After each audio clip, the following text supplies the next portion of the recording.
All righty. So how you doing, brother?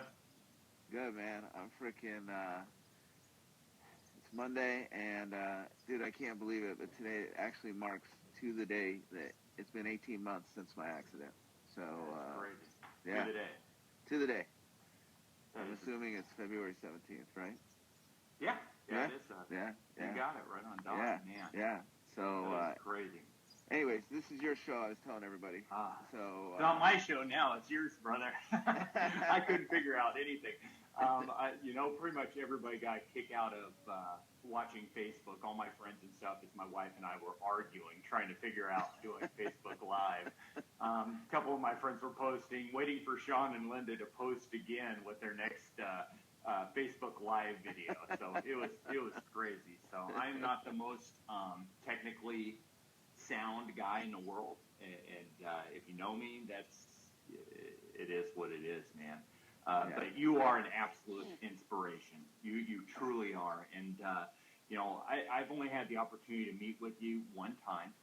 It was brief. It was crazy. There were a ton of people there, but from what I saw, from what I heard about you, from our conversations, our letters, and texts back and forth, man, this kind of just fell on my heart as far as meeting with and talking with those individuals that have completely inspired me to do some crazy stuff. And it only comes from people like you that are doing crazier stuff than I ever could. So you're the first one. This is you're the guinea pig, man. So yeah. Well, good. I appreciate it. And just so people know, so it's funny that you say that because I was thinking back to the first time I met you. And I remember it vividly because, like you said, so it was Run to Remember race. I'd just gotten done. We'd just crossed the finish line, and that had its own freaking, emotions that came with that. And then if you remember, people that weren't there, so as soon as you're done, there's like a quarter-mile stretch of vendors and thousands of people just milling around, media, all this stuff. And, it's kind of like salmon swimming upstream, right? Everybody's flowing this way, and if you're coming this way, you're like a salmon flowing upstream. And I just remember because there's all these things, and there's a bunch of people, and out of the sea came you. And if people don't know, this guy runs marathons and all sorts of crazy shit in his full uniform, like full uniform, vest, right? Yeah, vest, boots, belt, yeah, you name it. yeah, It's a lack of common sense, though. That's what it is. And out of the sea comes this police officer and just comes up to me and goes, "Hey, man, I just wanted to shake your hand." And, I think you said, like, the same thing, like, you inspire me. And I was so thrown off because I was just like, why would anybody want to shake my hand? Or why would anybody be inspired by me? And I could tell you really fought through to just get to me. And of course, then a friendship started after that. But it's a really cool moment as to when we first met, and this whole journey has had so many cool moments. But that is definitely one of them, and one I'll never forget. So, and also thank you for doing that because you could have just easily been like, oh, I'm not going through this, So. No, yeah. I wanted to definitely make that effort to meet with you, shake your hand. We met briefly too the night before. Were you there? And at the dinner prior to. Yeah. See, you don't even remember you there. Oh, like I said, there were too many people. Insane. Yeah, it was insane. And then it was one of those things. That's where I met that whole group that you were part of, and obviously you're a special part. But like this whole journey, it's like I've met so many people, and there's so many times, just like Saturday night, where I am just overwhelmed. Mm-hmm. And then what's cool though is what shakes out of that is a whole bunch of friendships, and then it's like. But to be honest with you, my moment's way cooler to meet you at a dinner. So I'm gonna keep that. That sounds good, man. That sounds good. I'll take that. And everything was fairly new at that time. Still, I mean, you were still, trying to figure out stuff. But, a lot of people that follow me, I post a lot of your stuff, repost a lot of your stuff, and talk about you.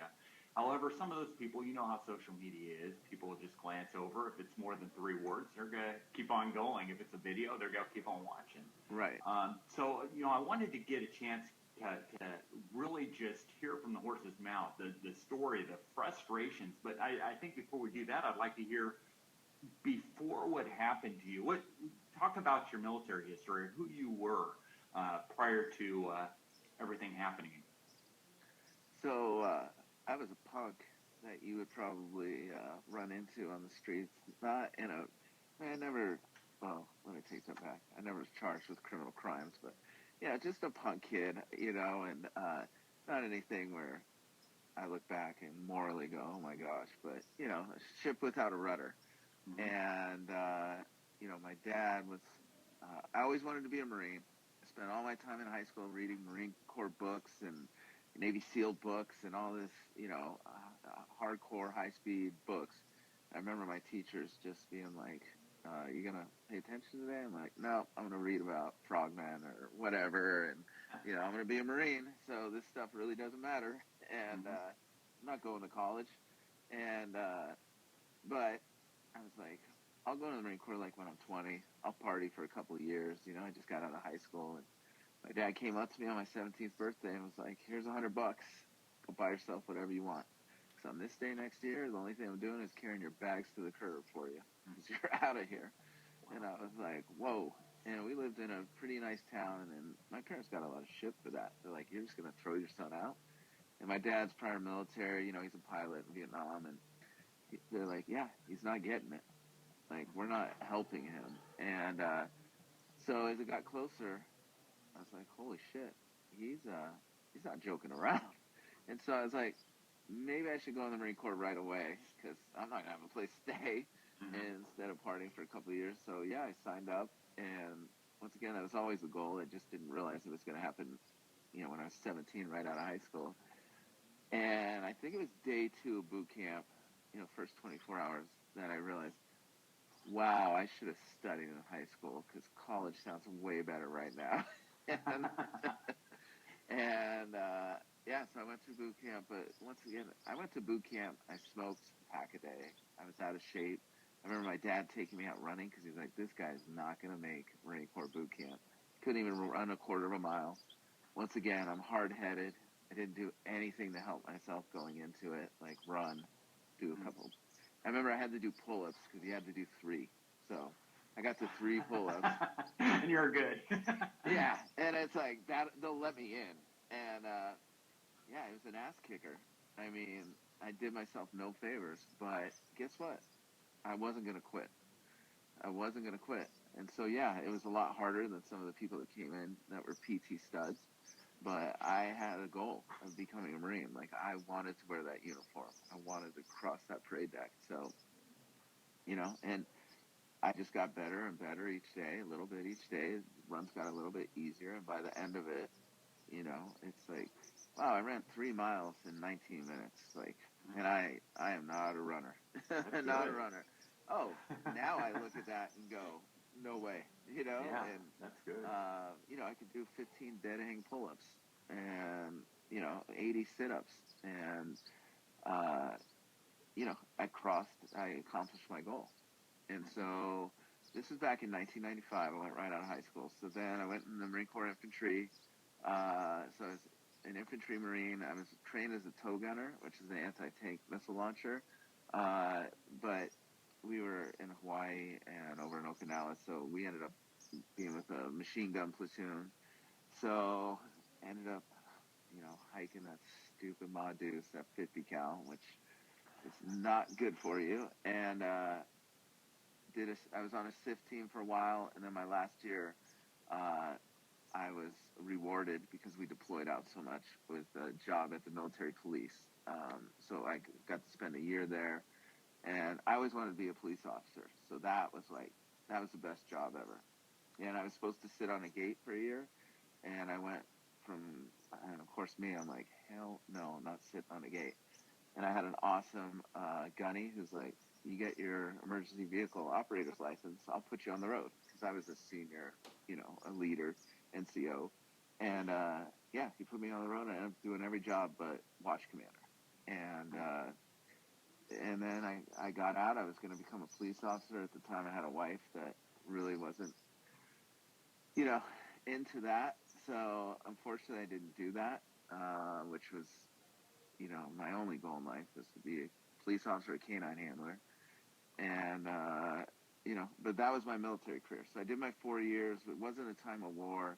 I always tell people it's like practicing basketball every single day and not getting to play in a game. And I feel for the Marines now. If you're in during a time of no war, and not saying war's great, but it can be very frustrating. Very frustrating. So I was like, all right, I did my 4 years. I served my country. It's time to move on. I got bigger goals. So I got out. Okay. What were those bigger goals afterward? Go to college, funny enough. Okay. Yeah, go to college. I was married. I got married at 20, stupidly. And, I was just a lot more mature than my friends. So it's like, go to college, make a career, just start taking everything I learned in the Marine Corps, which is that hard work, and put it to work to better my life. And so that's what I started doing. I started going to school at night while working full time. And once again, just killing myself, and ended up graduating in 3.5 years while working 60 hours a week, doing some really terrible jobs, and going to school at night, and graduated first in my class, and got to give the graduation speech, and showed all those teachers in high school that I can do it. Kind of the shocker, right? Yeah. There you go. Yeah. There you go. And now, how many kids do you have? Too many. Yeah. 4. Okay. Okay. And they're all girls. Yeah. 4 girls. Yes. And how old's your oldest one? So my oldest is 17, and then I got a 14-year-old, an 8-year-old, and a 2.5-year-old that we call the terrorist, because she is a terrorist. So on top of going to work, going to college, you have kids on, to deal with as well. So you're dealing with a family as well, which adds that stress. Definitely. Right. Yeah. It also adds some motivation. Right? Oh yeah, no doubt, no doubt. Yeah. Now we've talked a little bit about religion and your relationship with Christ, my relationship with Christ. How was it before all this stuff is? So I grew up with a Boston Irish Catholic mom, and then a dad who was Jewish but converted to Catholicism when I was 4. It's one of my first memories was his baptism, and very religious. I never missed church growing up. The first time I missed church was in boot camp, and it was one of those things where throughout my entire adult life I've always been spiritual, really spiritual. And it's funny, somebody was just asking me this other day, and no matter everything I've been through, and I've been through a couple of really hard moments, I've never lost sight of my passion for God and what he does for my life. And it's kind of cool because I know there's people that go in and out, and I could have a lot, without going too deep into it, I could have a lot of anger towards the Catholic Church. And I think if anybody heard my story, they'd be like, yeah, I don't have a problem with you hating God, or, but it's one of those things where I've always had the strong bond with him. I always feel like I have a connection to him just by talking to him, and that's what I've taught my kids. And one of the biggest things I've taught my kids is you could be in the scariest moment of your life. Like, you could be kidnapped, right? And there are people, right, that are kidnapped, they're raped, they're beat up, or whatever. And I teach them, I go, obviously, I don't want that to happen to you. But God will always be with you. So even in the scariest moments of your life, just know he can be there and you're not alone. Yeah. And you had that scariest moment in your life. you definitely did. And again, just what you went through is amazing. And I'll be honest, you hear what you still struggle through day to day. Right. And gosh, I don't know if I could do it. You sit there and you see it from outside, and it's like, man, how do you get up every day? How do you do this? But I guess before we get into those struggles, the attitude, stuff like that, why don't you tell the audience what happened to you? Right. So I went in for, because of the Marine Corps, because of a car accident, who knows? Because of life, I had back issues, and I was starting to have neck issues where my arm was going numb because I had a pinched nerve in my neck. So I went in for one of those epidural injections where they try and calm the nerve. And excuse me, I've done them a bunch of times. They never work in my lower back, but when they did it for my neck, it worked. So for a month, I would lose all that tingling in my arm going dead. I'm like, oh, it's great. But the problem was, is the first one, literally 30 days later, gone on the day 30. So you can do 3 every 6 months. So my wife and I just went out on my 41st birthday. She took me to Lake Tahoe because on my 40th we couldn't celebrate because we just had our baby and our youngest. And it was like, okay, we're going to finally celebrate your 40th birthday. And we had this incredible week, where it was just her and I, no kids. And I remember because I was having all these issues. I'm like, oh, I can't wait to get back and, get that injection. And so we had this incredible week, and it's funny, if you go to my Instagram, it's just love and us being like 2 teenagers, and then the next moment, it's me in the ICU. And what happened was they went in to do that injection, and it went wrong.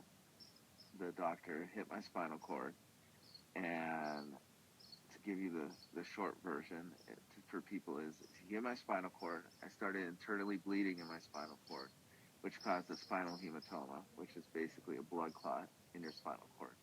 And your spinal cord should only have spinal cord fluid in it. It does not like anything else. So that blood was cutting off my spinal cord. So what happened was I slowly, over 3 or 4 hours, went paralyzed to where I was paralyzed from the chest down. And they rushed me over to Mayo after about 3 or 4 hours of sitting in the doctor's office. And because I'm like, something's wrong. You guys got to take me. And so they took me over. They did the CT scans, and that's when the ER doc came in and was like, actually, no, it was the neurosurgery team. So it was so bad, the neurosurgery team came in and started prepping me in the ER. And my wife and I are just looking at him. I'm paralyzed from the chest down. I had just told my wife, because they brought me back for the CT scan, I go, we got big problems. And she goes, why? And I go, I can't feel anything from the chest down. And it started with my right leg going paralyzed, then my left leg. So I knew, I'm like, this is getting worse. It's not getting better, it's getting worse. And he looked over and he goes, I know you probably have a million questions, but I cannot talk to you right now. I have to get all these measurements. I have to get all this stuff. We have to get him in the surgery. I will talk to you as soon as I can, but basically, we can't mess around.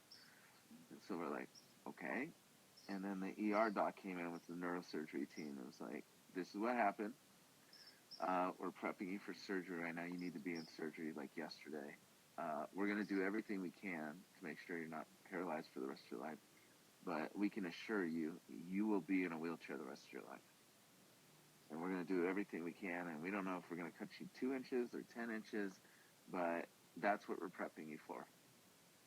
And they walked out. They left my wife and I in the room. And it's like, you just look at each other like, and we just started crying. Because it's like, once again, how do you process that? Yeah. So that's what happened. So I went in for surgery, emergency surgery, and they had to open me up from C2, which is at the base of your skull, all the way down to T3, I believe. And so halfway down my back. And basically they had to, around your spinal cord, you have that bone, right? Looks like a wing that protects it. So they had to open that up to relieve the pressure. So it's like this. They had to open it up. They had to clean out all the blood. They had to stop the bleeding. And then across where that's open, they had to cage it to keep it, from moving. But they had to keep it open because there was so much pressure on my spinal cord. They had to relieve that. So, yeah, I got caged from C2 to T3. And when I came out, I woke up to my surgeon, who I didn't even meet before, the head of neurosurgery from Mayo Clinic. I didn't even meet him before. And he's doing all the tests. Can you feel this? Can you feel that? And I could feel everything except for my right leg. My right leg, I couldn't feel anything. I couldn't move it. I couldn't even wiggle my toes.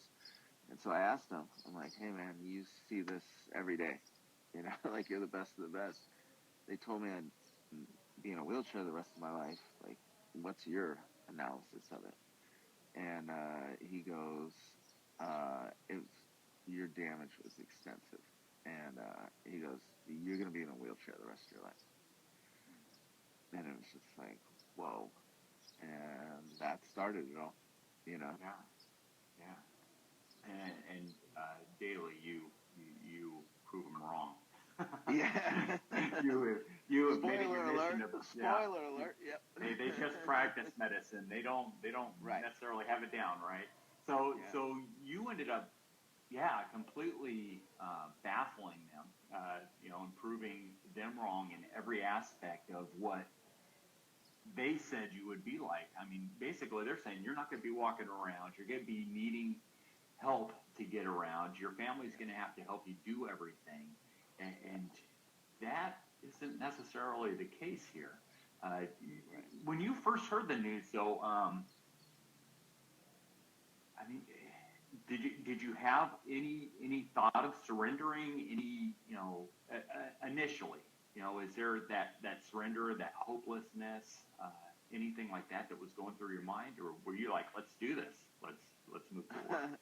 Well, it's funny in retrospect. It's like, yeah, of course there was a feeling of hopelessness when they told us, because like, how do you deal with that news?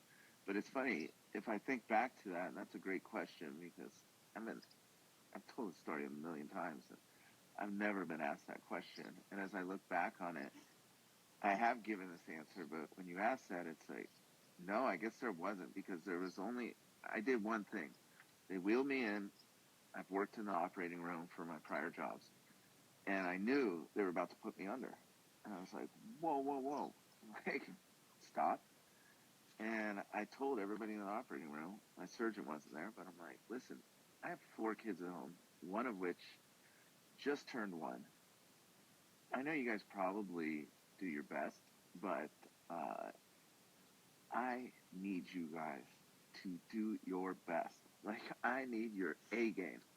And please, please. And then I said, hey, sorry, the dog's about to bark. Major, truck dog. Major, get over here. And he's trying to act all tough. It's not. Yeah. And I go, we need to pray. And I led him in prayer. And my thing was, awesome, to God, like, if you give me any opportunity to walk again, I will do whatever it takes, And I always say 2 things. I will not tell anybody no. This might have been when I came out that I came up with this, but I will not tell any medical professional no.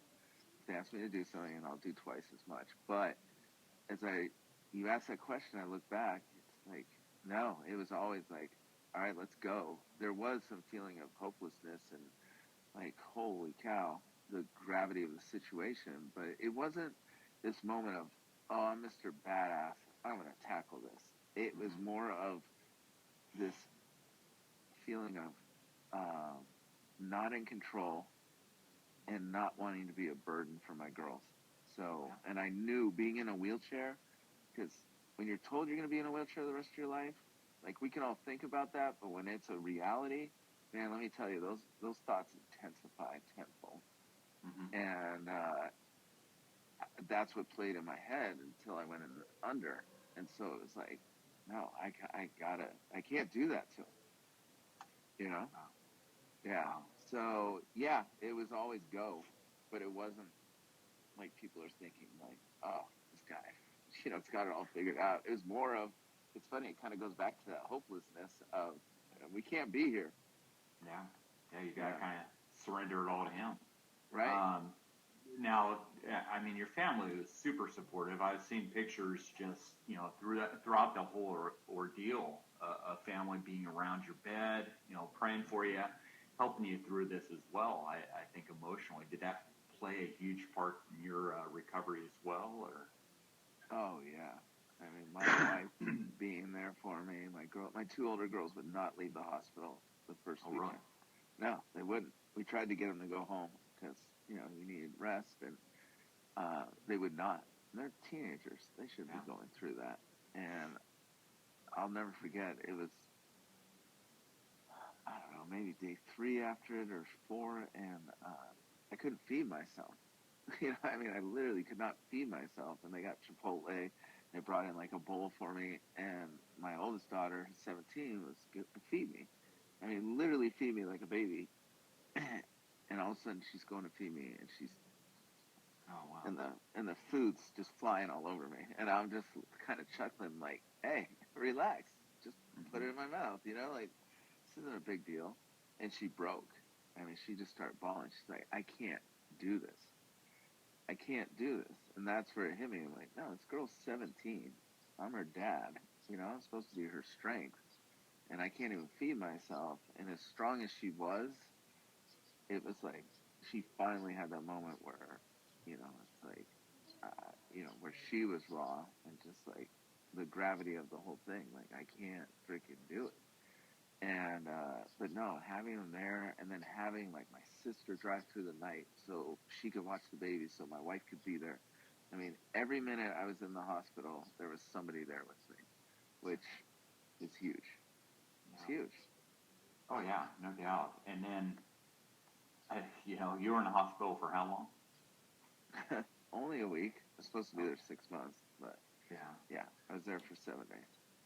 And what was the first thing that kind of surprised the doctors after all this, all the surgery, after being told that you're going to be sitting in the wheelchair for the rest of your life? Where was that first light of hope, I guess you could say, or that first thing that kind of surprised everybody? I think for the doctors, it was the last day. I was supposed to be there for 6 months of the most intense rehab you can imagine. And the fact that I went home after 6 days, I mean, they literally used, hey, sorry, hey, stop. Now the puppy wants to be a tough guy. Stop. Okay. It was that last day and what was so crazy was it was the nurse practitioner that first came in and kind of told me what was happening. And she used the word miracle. And I was just talking to somebody the other day. So we pray every night before dinner, and we have like a prayer list of people that are struggling that really need extra prayers. And so I was talking to my buddy whose father-in-law is on that prayer list. And he was saying that stage 4 prostate cancer wasn't supposed to survive, and he beat it. And basically my buddy was telling me, yeah, the doctor who was not religious said, "You're a miracle." It's the only way to explain it. And that's what they said for me. They're like, "You're a miracle." And when I hear that, I just think in the biblical term. And it's like, there's only one way that happens. Because it can't be explained, right? Oh, yeah. Yeah. And so that's where I think it hit them, because they're just going through every morning, a team of them. I mean, I have pictures. There's like 20 guys around my bed. They're all, doing their thing. But they're not the ones there throughout the day with the physical therapist, with my family, all this different stuff. So I think for them, it was that day where it's just like, holy cow, like this guy should not be going home. But he's come so far that we feel confident sending him home to do all his rehab instead of keeping him here. And, it was huge. When nobody wants to be in the hospital. No. I couldn't imagine laying there, for a day, much less. You would go crazy. Yeah, you would go crazy. Absolutely. I've had surgery once, and I had to stay, seated for a couple days, and that didn't even happen. Yeah, I know. In trouble with my wife. You'd be running the stairs at the hospital. So, how long was it before you started walking again? So, day 3, they got me out of bed. And it was so cool. So we just had this fundraiser on Saturday, and my nurse who was there, the first one to get me out of bed, and was kind of there the whole time, and just an amazing guy. Him and this other huge physical therapist got me up out of bed. They're like, "Look, we're going to get you out of bed. I'm going to stand you up, we're just going to let you try and put weight on that paralyzed leg, right? Um, and then we're going to try and move you to the chair, have you sit in the chair. Well, they got me up, and they're like, we're not going to the chair. Like, we're not going to the chair. But after they did that, it's probably like 3 hours later, it's like 10 o'clock at night, and my wife had gone to go home and just like tuck the baby in or check on him. You know, my sister was watching him, but that kind of thing. Like, yeah, I'll see you when you get back. And she comes back, and I go, look. She's like, what? And there are my toes, right, at the end of the bed, and they're literally doing this. That's awesome. You know, like, but still, it's like moving millimeters, and it's like, look at that. Because I'm not going to lie, Sean, the weirdest feeling in the world is sitting there saying, toes move, walk, whatever, right? And if you say that, your body's like, yep, let's go. And it's so weird to sit there and be like, move, and nothing happens, right? Because your brain knows what to do. Your body just can't follow the instruction. And so the next morning, PT came in and like, get up, we're walking. I just looked at him. Oh, by the way, these are two tiny little women. And I was like, okay. But once again, I was like, once again, okay, but I'm 220 pounds, so this is going to be interesting, you know? And I was like, but I didn't say no. I was just like, all right, let's see how this happens. And, of course, they brought in a hydraulic walker, and they hooked me up to it. And then it was like, all right, we're going to walk, you know? But when I say walk, it's like, you're going to walk and drag this right leg, right? And just try to put weight on it. So the day 4, we did that. And then when we got back, I was so fired up. I'm like, all right, it's great. You're going to leave that walker there, right? So my wife and I can do this? And they're like, no. They're like, that's the only walker in the entire hospital, hydraulic walker. And I go, oh, that's cool. I'll just get one on Amazon. You know, I'll have it delivered tomorrow. Amazon Prime, right? And they're like, no, this came from Germany. This is like a $60,000 piece of equipment. Gosh. Yeah, and I'm always haunted by these $60,000 pieces of equipment. But you know, and I was like, oh, and they're like, and they left me one of those silver walkers, you know, ones with the tennis balls on it. Mm-hmm. This one didn't have tennis balls, and they're like, we're gonna try and get you there. I just looked at him like, okay, cool story, but yeah. So we started walking on day 4, and then it was just a progression from there, you know, and it still is. I mean, it still is because I can walk now, but I walk assisted, or I walk unassisted with my limp and my gait issues. So, yeah, it's still a process. And they were saying you weren't walking at all, you know, on day 1. So, I mean, day 4, you're already starting to get up and get to work. Yeah, and what's funny is I've been mentoring some spinal cord injury, you know, people that have been recently paralyzed through this whole journey. And I've told them, I'm like, because like, what is it? You know, what did it? And of course, every spinal cord injury is different. And I'm really lucky that I am where I am. But so it might not work for them, but I truly believe getting up, right, and fighting, just having that blood flow to my leg, I think that helped tremendously. Oh, yeah. And, you know, you've had surgery. There's a bunch of people that have had surgery. What's the first thing they say when you get you out of bed? Get you out of bed, right? Yeah. Oh, yeah. Yeah, and I believe they want you out of there. Right. Well, not only they want you out of there because of insurance reasons, but they want you moving because the more your blood moves, the more you're better. And it's the same thing with just exercise and life. You know, I watch people that are just overweight and sitting there, and it's like, you gotta move. You gotta move. Oh, totally. And I mean, you kind of hit on it already. I mean, change in daily life. I mean, that's definitely changed dramatically. You do need some help in some things. You do need some assistance in some things.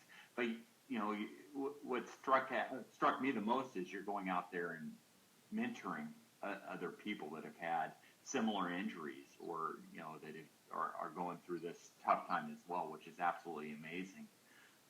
I didn't even know that part of it. I know that you have started a nonprofit as well, or you're in the process of starting a nonprofit. Yeah.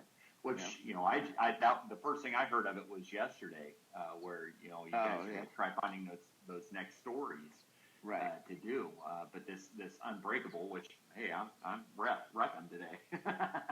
Oh man, it's absolutely amazing. That you're doing something with that. You're continuing to tell your story, but not as a poor me, but to inspire others, which is absolutely amazing. So I guess, you're out there inspiring others, but what inspires you? What inspires me? That's a great question. I guess the most recent thing that inspires me is, so we did this whole thing because I was struggling. I was struggling. And so I'm 100% transparent. People are like, you're so inspiring. I'm like, no, actually, I'm trying to inspire you because I'm trying to inspire myself. I'm trying to get out of bed every single morning. And so by feeling like knowing people are counting on me to inspire them, they're actually helping me. And like I said, when I see you and Neil doing these runs for other people and full gear and everything, and I know what that's like. I was a cop for a minute. I had a vest on and everything, and it's like the worst thing ever. It doesn't breathe. You're just like, get this thing off of me. And boots, boots aren't really recommended to run in, especially when you have nice tennis shoes that you can run in. But it's like this weekend, this fundraiser we did for this robotic brace for me. What inspires me is the fact that when this happened, my only thing is I'm going to show my girls that sometimes, life sucks, but how you handle it. Because you said earlier, I couldn't do it. Yes, you could. You wouldn't have a choice. But your choice is, how are you going to handle it? And I've told people before, I was in a bad car accident, and I did not handle that well. And I probably could have been out of that situation a lot sooner had I handled it like I'm doing now. So I would say that must have been the training ground for what happened, because I thought it was going to be the worst thing ever. And then this happened. But listen, you don't have a choice when something like this happens to you. You're going through it. You're going through it. Your choice is how am I going to handle that?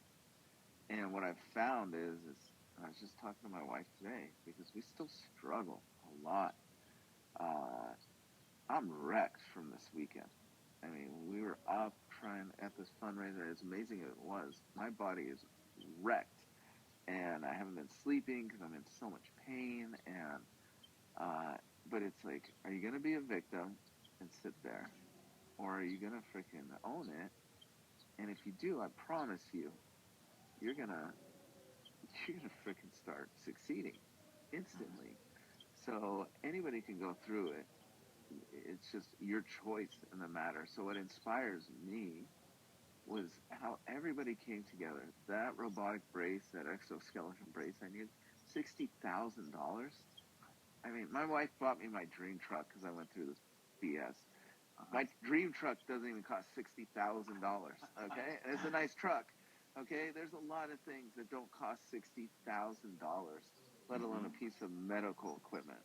And in 2.5 weeks, we not only raised the money to get this thing to change my life, but we raised $9,000 more that we are going to donate. I mean, our goal is to buy a wheelchair van for somebody who's recently paralyzed. So we still got another 15 grand to go, but we're going to get it. Yeah. So that's a good freaking start.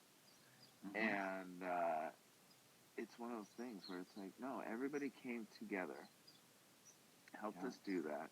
And then the best thing is, I was telling the owner of the bar that put it on for us. By the way, she didn't even know me and was like, I'm all in. Okay. Wow. Of course now, but those are the types of people. And she's like, this is so great. We just raised 10 grand more. It's going to help you with all your bills and this and that. I was like, no. we're giving it away. She's like, what? She's like, no, you guys need that. I've been through a lot. And I was like, yeah, no. Don't get me wrong, it would help tremendously. But I'm like, no, that wasn't, this was to raise money for a brace. We're going to cut that $60,000 check, which is going to be painful. But every dollar after that is going to go to somebody else. And she just looked at me and she's like, that's why this happened, because of that. And I'm like, no. I'm not doing this because I want to be a hero. I'm doing this because this is what the world needs. This is what I try and teach my daughters. This is what you're doing. Every time you go out and run in full gear and freaking hurt yourself, right? It's like you're trying to send a message. And I just said that yesterday.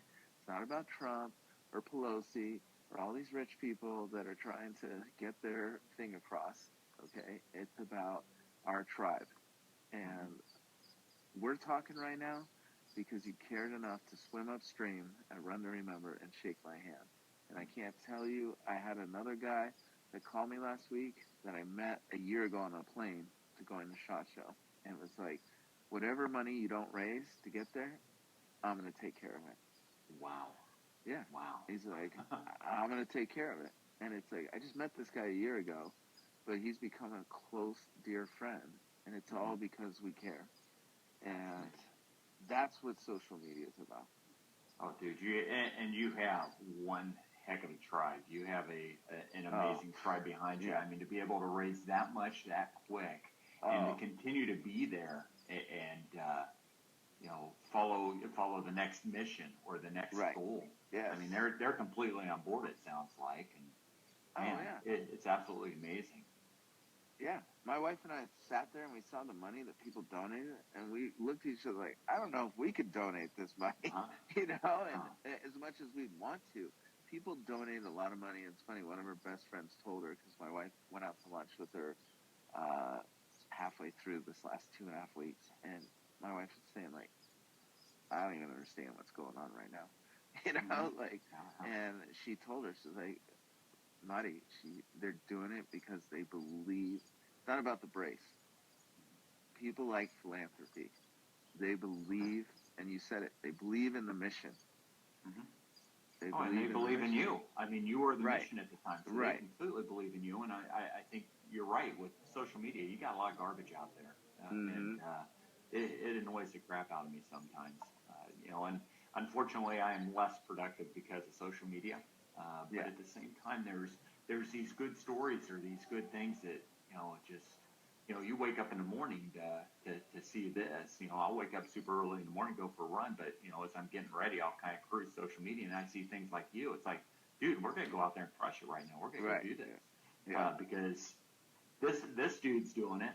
And he's dealing with his issues, his demons, whatever it may be right now, and he continues to get up and get out of bed, whether it be difficult or not. So, hey, it's time for me to do this too. Right. So, I mean, just the things that you post on there are absolutely amazing. So this brace that you're talking about, $60,000 brace, what exactly does it do? Not enough for $60,000, but it's essentially, most people, this resonates with people. So we've seen those exoskeletons, right? So people, whether it's military, that's the future, or but basically imagine like an exoskeleton, but for my right leg. So my right leg has gait issues, which is your gait is where your hip connects to your leg and you walk, right? So you just, you're doing this. So what happens is my gait's messed up, so I swing this leg. I'm constantly, and right now it's very minimal, but if you can imagine, my leg's probably a 50-pound pendulum that swings around. So this brace locks it in. It allows me to walk correctly. So I walk like you walk, like everybody walks. It also, 100 times a second, it is measuring me, how I'm standing, all these different things. And so there's times where I can just drop. I can just drop. My leg buckles and I just drop. So this brace knows that's coming and literally locks up. Oh, wow. So I can't fall. Going down just any kind of incline is extremely difficult.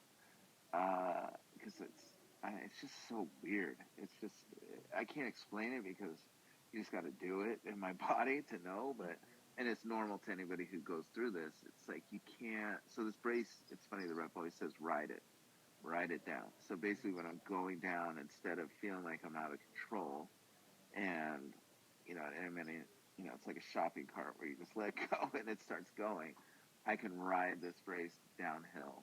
And, the biggest thing was last week we went live, doing another trial with it. And Don brought this up and I saw this, I'm like, God, I feel like I'm seeing the world again for the first time because with my walker, I'm hunched over it, I'm looking down.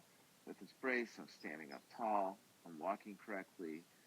So I was telling my daughter last night, it's not going to fix all my issues. I'm still going to have massive neck issues where I'm already starting to get a hunchback. My whole left side, I have massive nerve damage, but this will allow me to walk properly. This will allow me to ditch my walker, and hopefully by doing that, as you know, whenever you have an injury and you sit there and compensate for it, you start having other issues. Yeah. So I'm just excited to ditch my walker, man. I'm freaking 42 years old. I got 4 kids. I know it's embarrassing for them when I go to their high school.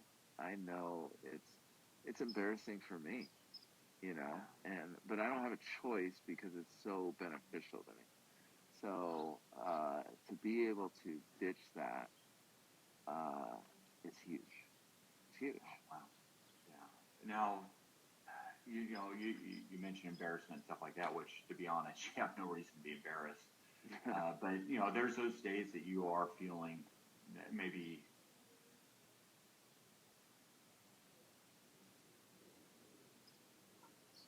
going through those hard days. Sorry, say that one more time. You broke up. What? Oh, not a problem. What helps you go through those hard days? We all have those hard days, and you mentioned that you have difficult days and stuff like that. What keeps you going? Yeah. So I'll tell people this. Some days when you have hard days, throw a pity party. Mm-hmm. Throw a pity party. Like, own it. Sit there. Be miserable. Cry. Throw your walker down the street. But I only allow that for a day. And sometimes you need those days. So anybody that's out there, you can't be strong every minute of every day. Yeah. And it's like, great. I tell people all the time, the mentoring, like, yeah, have that pity party. But you just can't let that turn into weeks, months, years, right? Yeah, and of course. I've done that. I guess it's this, this thing, Unbreakable, the will to fight. It is grown. It's a thing now. It is a thing. It's a nonprofit now. Like, we are officially a nonprofit. That's what gets me going. And those hard days is, I had a moment where I was mentoring about, I don't know, 6 or 7 months ago. I was mentoring some people that have been paralyzed. I had a couple more that people were trying to show my story to people that just recently been paralyzed in crazy tragic accidents. And they're like, hey man, this is the guy. Like, watch him. He's walking again.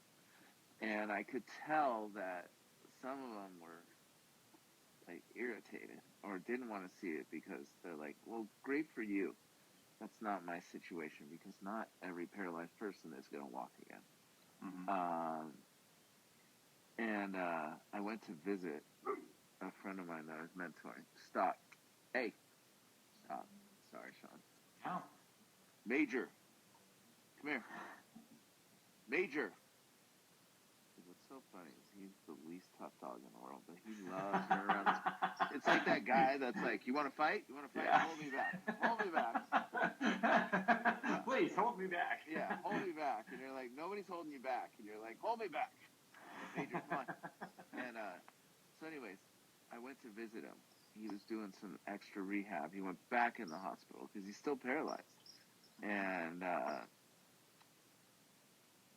I was like, I met another friend of mine after visiting with him, and I went and did his PT with him.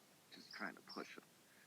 And I met another friend. I was telling him, like, God, I kind of have survivor's guilt. You know, like, I'm walking, these people aren't. And my friend's like, dude, do not. Like, own it. You are their light. Every paralyzed person in the world needs to see your story, because without it, and I've had a bunch of people reach out to me since I shared this going, yeah, you're where I want to be. If you weren't there, I would have zero hope. I need people that walk again.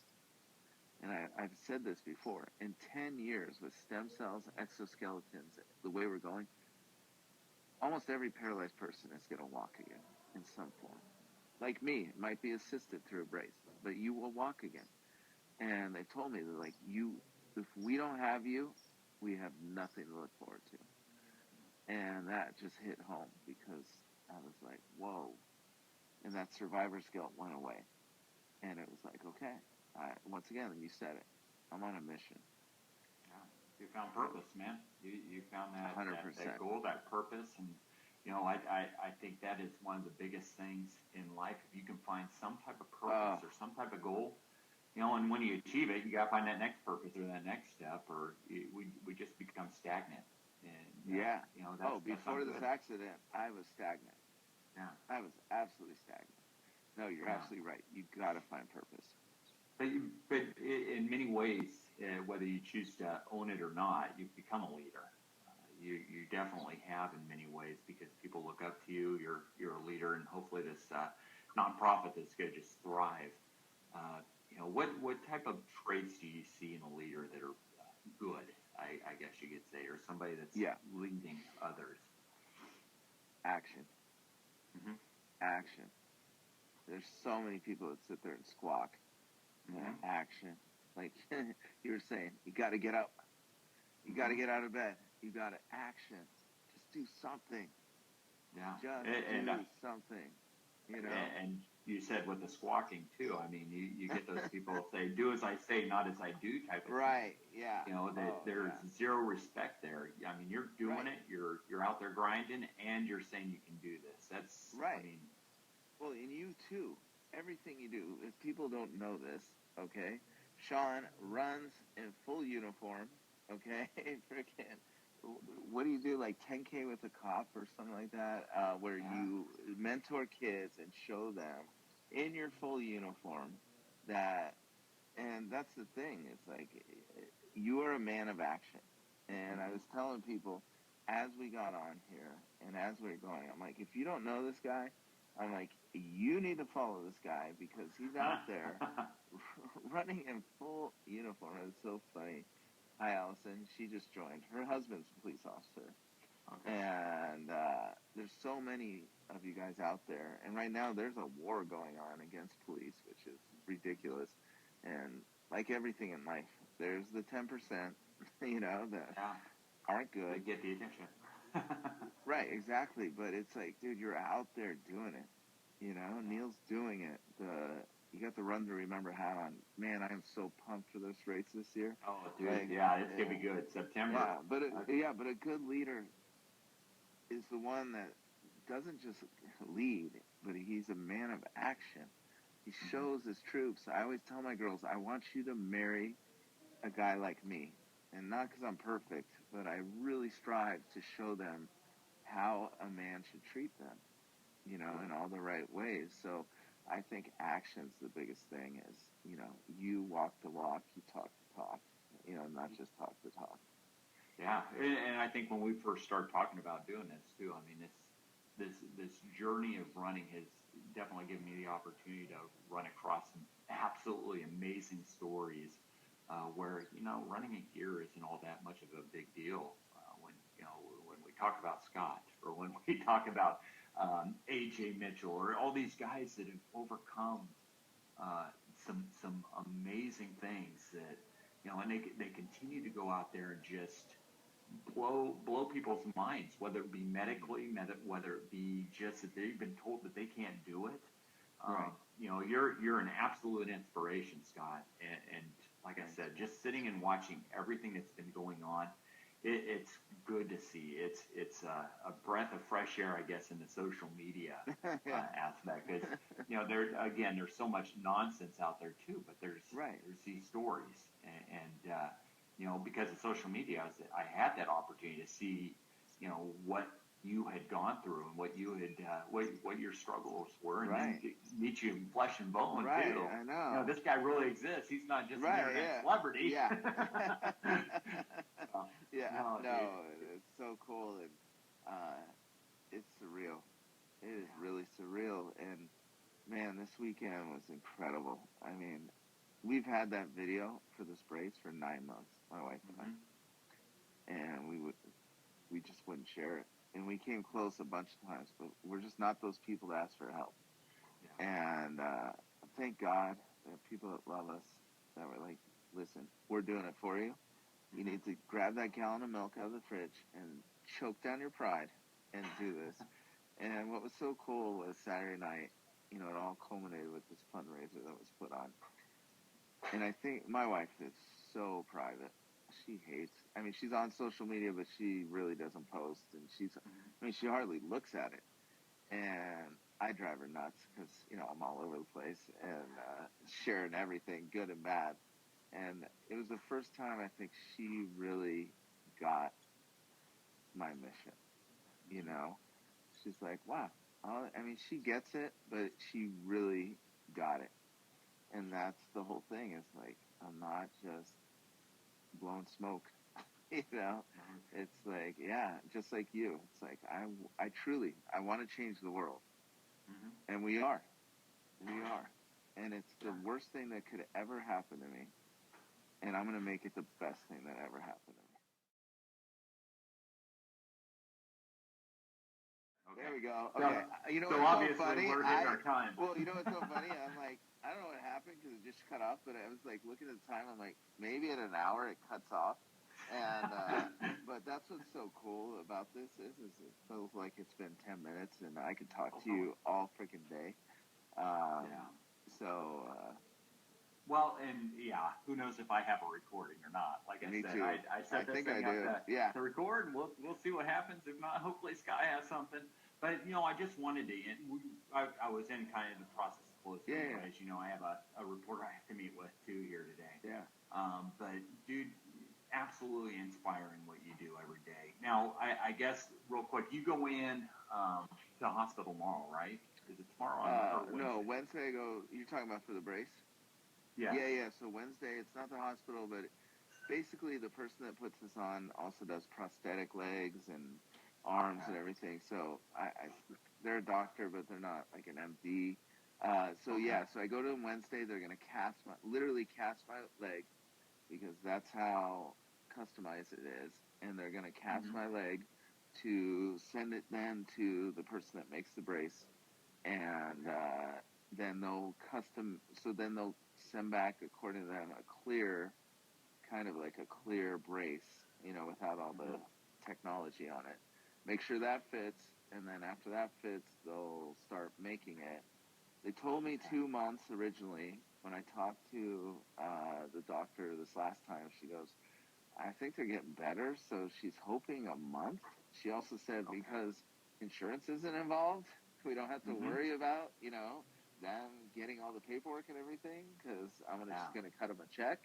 And so 2 months, I'm going to say 2 months, just because I'm like a kid at Christmas right now.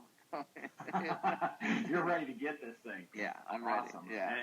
And I look forward to seeing that on you, man. You walking around, and we'll see in September too. Doing that, I can't wait. Now you're taking on. I'm trying to remember. I think Mark's doing a 5K or is it a 10K this September that you're going to be participating in? Are you going for the 9/11? It's to be determined. So I know Dom in the military is doing the Murph, and a bunch of people want me to do the Murph, and I'm like, I don't want to say no, but I'm also like, you guys, stop. And there's also the 9/11, 9.11 miles. I think you and Neil are doing everything, right? Well, I don't know where Neil is. I think he was planning on it. I signed up for both, but man, I'll tell you what, I started doing Murph stuff, and I don't know if I'm built for that. I'm built for running. Yeah, I know. Right? Yeah, it's no joke. So all I know is I will be out there. I will be doing something. Yeah. We will be crossing the finish line, and we will be doing it hand in hand, and it will be with this Army. And it's going to, if last year was incredible, this year's going to be just, we're going to blow the doors off the place. So.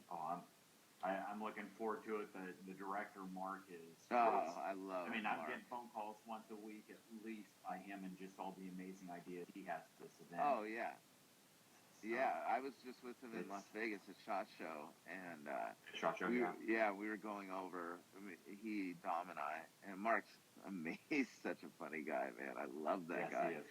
And like I said, we were going over everything because he really wants to build the military presence. So. If anybody doesn't know, Run to Remember, this year it's going to be around 9/11. What is it, 9/13, I believe? I think it's the 13th yeah. or the 8th. He's going to kill me because I should know this. Yeah, but I'm pretty sure it's 9/13. But anyways, look it up. It's all over social media. But it is a race that started with honoring first responders, and then they opened it up this past year. That's where I got involved with Dom for military. And it is the best race I've ever done. There's a point, I mean, you get to go through the studios of Fox. You get to go through Rodeo Drive. If you look, I have modeling pictures on Rodeo Drive that drive my wife nuts. And, and I mean, it's just a cool race, but the coolest thing is there's this point where you turn the corner and there's all these police officers that have given their lives, all these firefighters, all these military guys. And you were literally in tears watching this. And then you come around the corner and there's all these police officers cheering you on, all these lights and sirens. And it is the most humbling thing ever.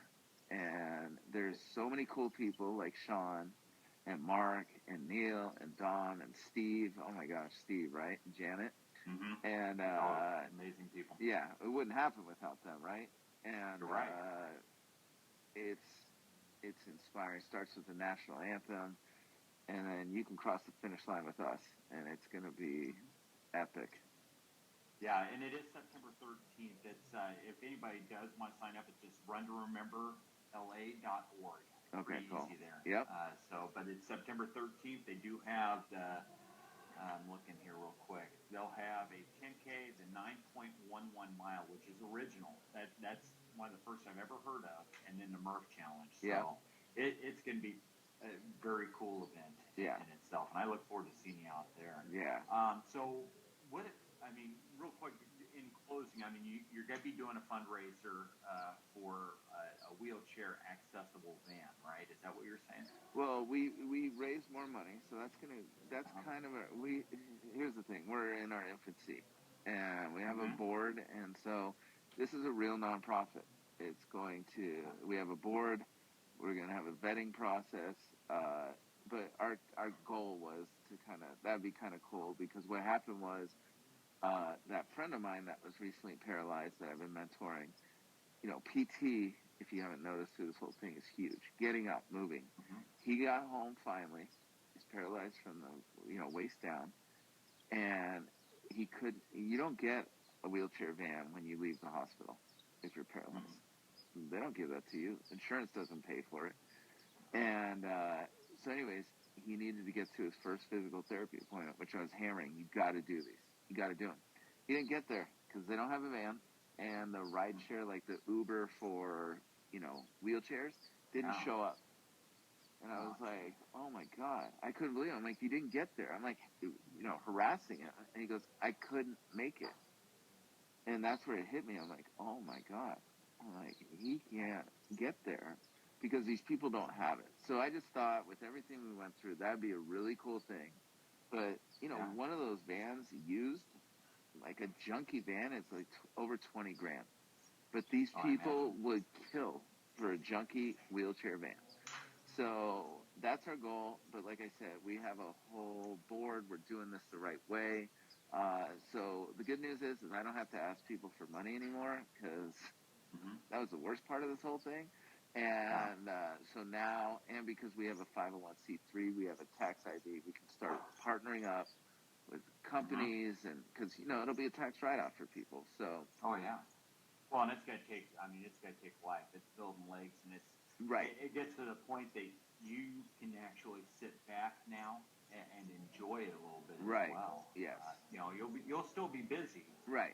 But now that you've thrown your name out there, now that people have seen what's gone on and the good things you guys are doing, I guarantee you're not going to have necessarily the difficulties that you had leading up to now. Right. So, I mean, Absolutely. hats off to you, man. Thanks, you again, absolute inspiration. I enjoy watching everything.